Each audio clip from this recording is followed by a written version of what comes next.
El Señor ha resucitado. Oremos.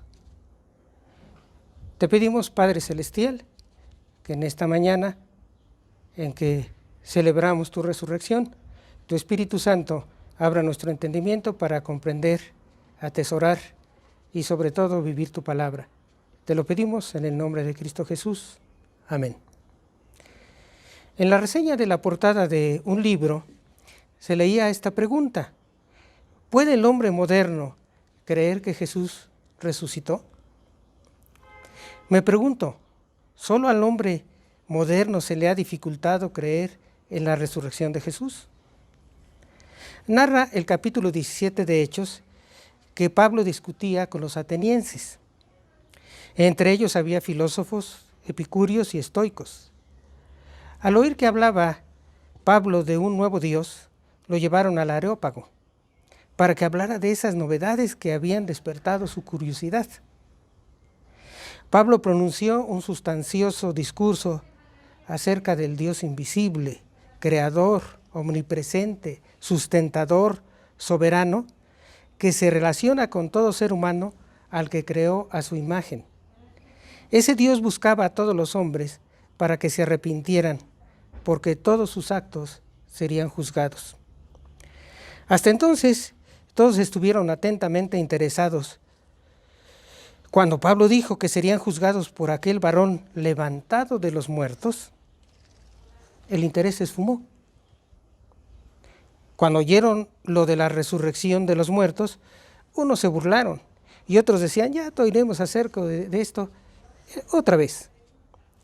Los epicúreos, seguidores de la corriente fundada por Epicurio en el siglo IV a.C., eran politeístas.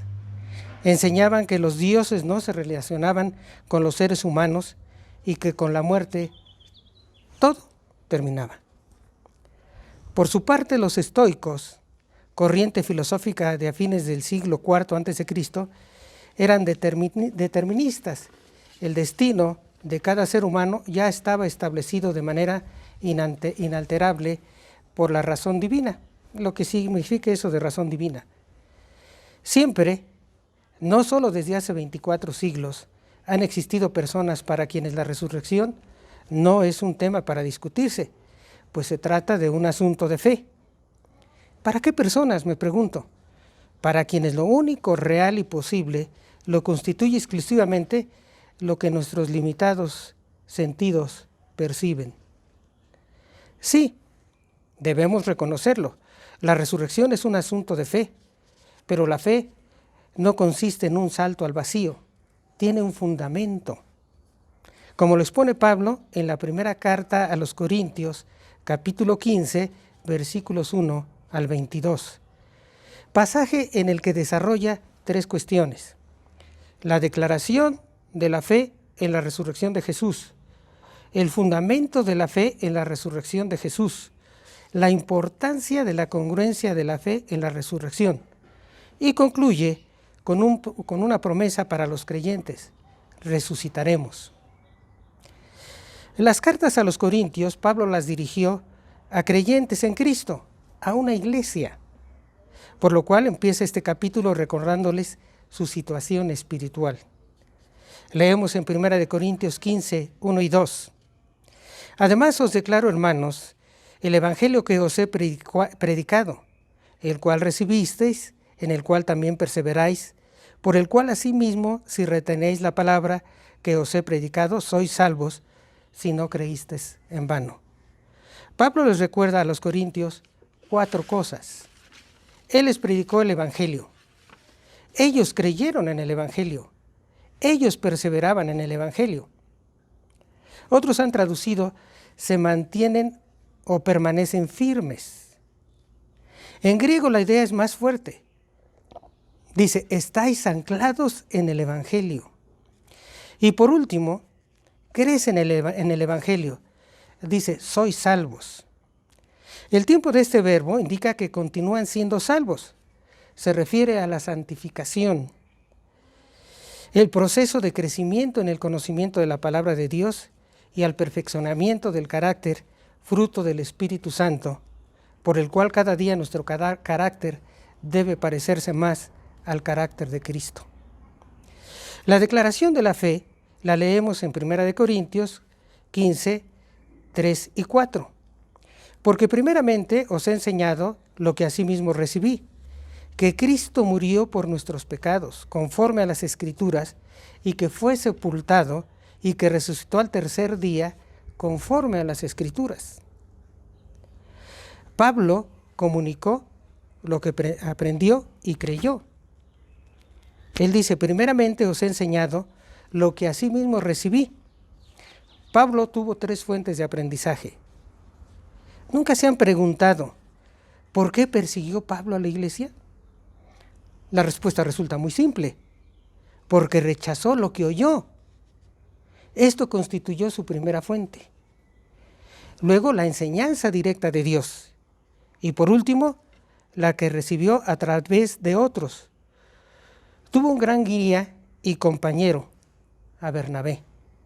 Además estuvo en Jerusalén, donde seguramente conversó con Pedro y Jacobo.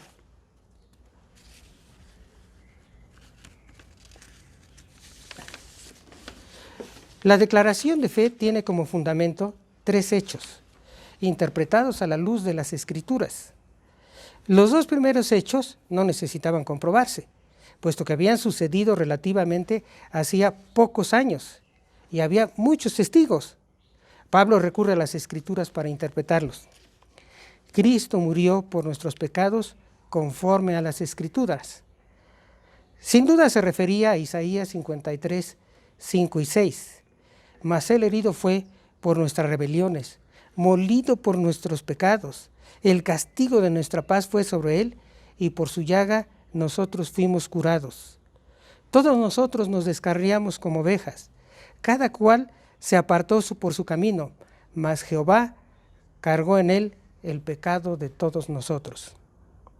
Si la interpretación de la muerte de Cristo, hecha por Jesús mismo y los escritores del Nuevo Testamento, su muerte, primero, no hubiese pasado a la posteridad hasta llegar a nuestros días, y segundo, sus contemporáneos la hubieran olvidado fácilmente, pues la hubieran tomado como una más de los cientos de hombres que sufrieron una muerte tan cruel en una cruz. Fue sepultado conforme a las Escrituras.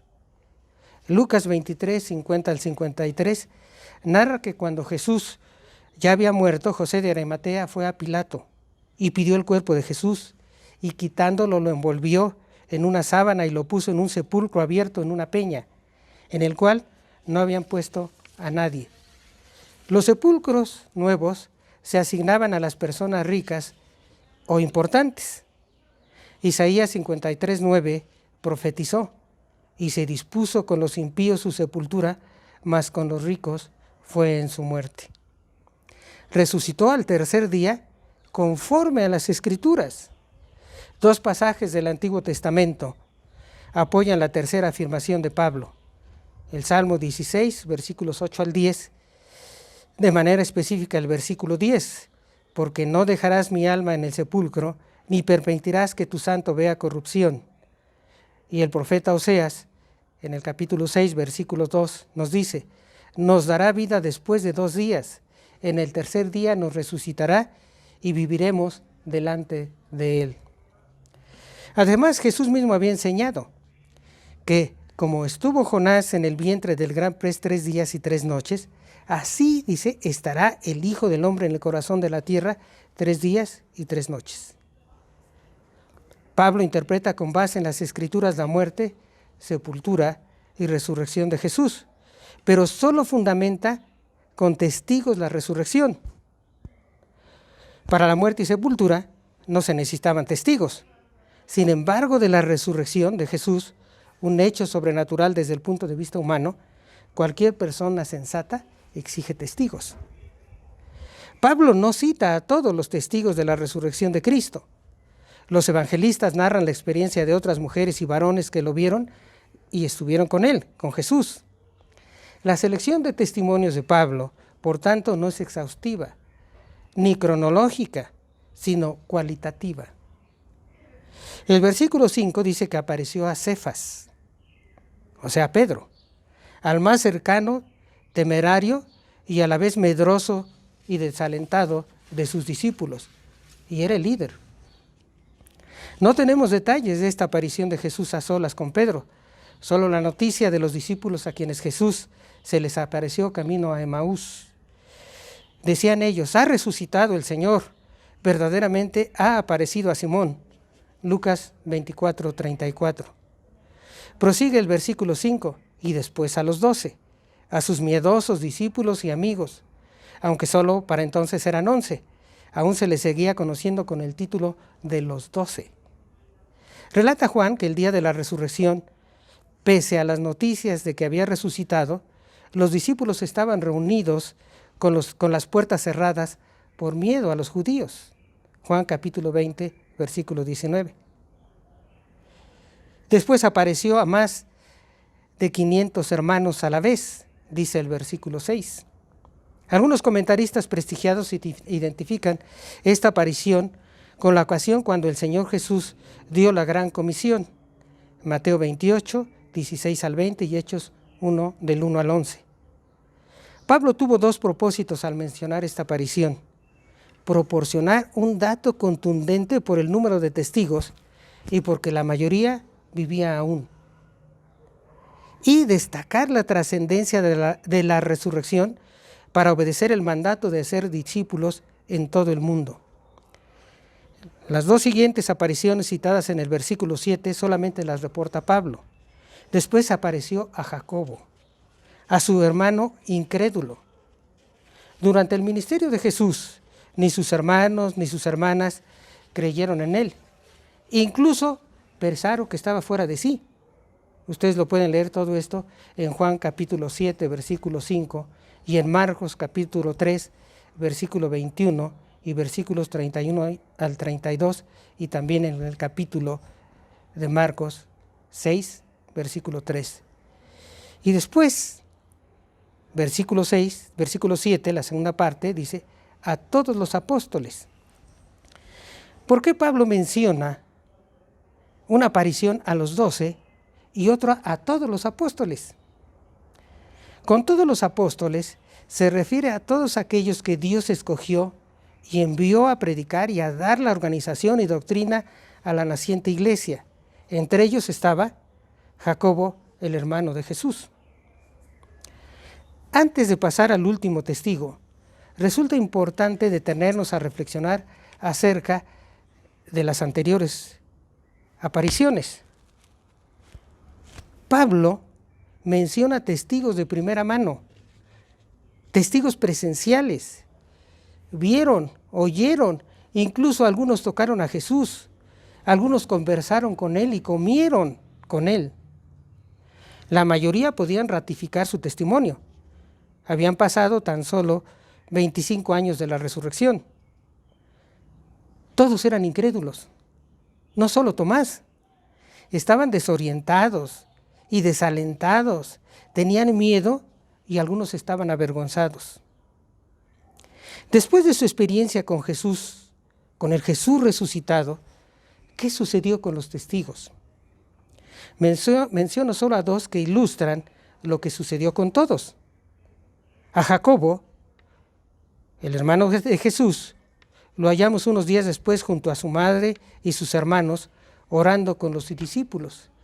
Y unos 19 años después, como el pastor principal de la iglesia de Jerusalén. Hechos capítulo 1, versículo 14 y Hechos capítulo 15, versículo 23. 50 días después de haber visto al Cristo resucitado, Pedro predicó a una multitud un valiente y poderoso mensaje que incluyó la resurrección de Jesús. Creyeron y fueron bautizados ese mismo día 3,000 personas. Hechos capítulo 2. Solo existe una razón para esta radical transformación de la fe en la resurrección de Jesús, de la cual fueron testigos.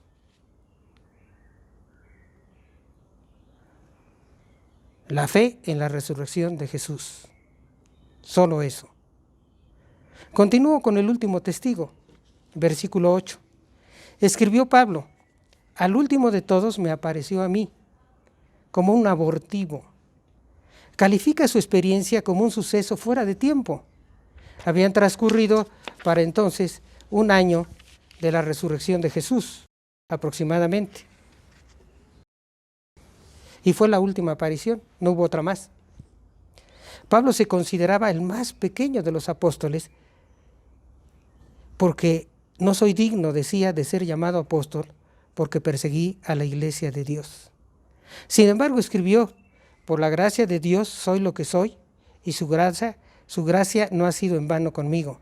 Antes he trabajado más que todos ellos, pero no yo, sino la gracia de Dios conmigo. Reconoce que por la gracia de Dios ha trabajado arduamente para el Señor. El fruto de conocer al Cristo resucitado no es el éxito, sino el trabajo, cumplir la voluntad de Dios. Y concluye esta parte enfatizando que lo que importa no es el mensajero, sino que el oyente crea el mensaje que Cristo murió por nuestros pecados, fue sepultado y resucitó conforme a las Escrituras. Del versículo 11 se infiere que había concordancia entre la predicación de todos los apóstoles, porque o sea yo, escribió Pablo, o sean ellos, así predicamos, y así habéis creído. También con este versículo introduce el tercer asunto, la importancia de la congruencia de la fe en la resurrección, versículos 12 al 19. Observen la falta de lógica de algunos corintios, versículo 12. Pero si se predica que Cristo resucitó de los muertos, ¿cómo dicen algunos entre vosotros que no hay resurrección de muertos? Lo que decían los corintios no cumplen con el principio de no contradicción. Algo no puede ser cierto y a la vez no ser cierto. Como decían los corintios, Cristo sí resucitó, pero no existe la resurrección. Para aclarar esta inconsistencia, Pablo expone las 6 sombrías implicaciones de suponer como cierto que no hay resurrección. 1. Cristo no resucitó, versículo 13, porque si no hay resurrección de muertos, tampoco Cristo resucitó. 2.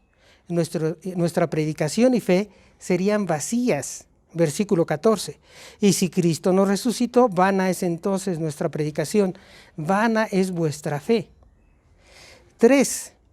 Seríamos mentirosos, unos testigos falsos de Dios, y se constituye un testimonio en contra de Dios. Él también mentiría, no cumple sus promesas, versículo 15. Y somos hallados falsos testigos de Dios, porque hemos testificado de Dios que Él resucitó a Cristo, al cual no resucitó, si en verdad los muertos no resucitan. 4. Tus pecados no han sido perdonados, versículo 16. Porque si los muertos no resucitan, tampoco Cristo resucitó. Y si Cristo no resucitó, vuestra fe es vana. Aún estáis en vuestros pecados. Cristo hubiera sido un mártir, pero no un salvador inmortal. Nuestra fe en el perdón de los pecados y nuestra justificación serían pura ilusión, pues se basan en su muerte y resurrección. Romanos 4:25 dice que Jesús fue entregado por nuestras transgresiones y resucitado para nuestra justificación. 5. Los creyentes muertos están perdidos. Versículo 18. Entonces también los que durmieron en Cristo padecieron.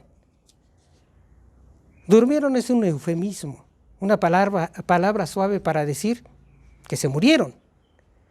Perecieron significa que desaparecieron como cualquier ser vivo, ya no existen. 6. Viviríamos engañados con una esperanza falsa.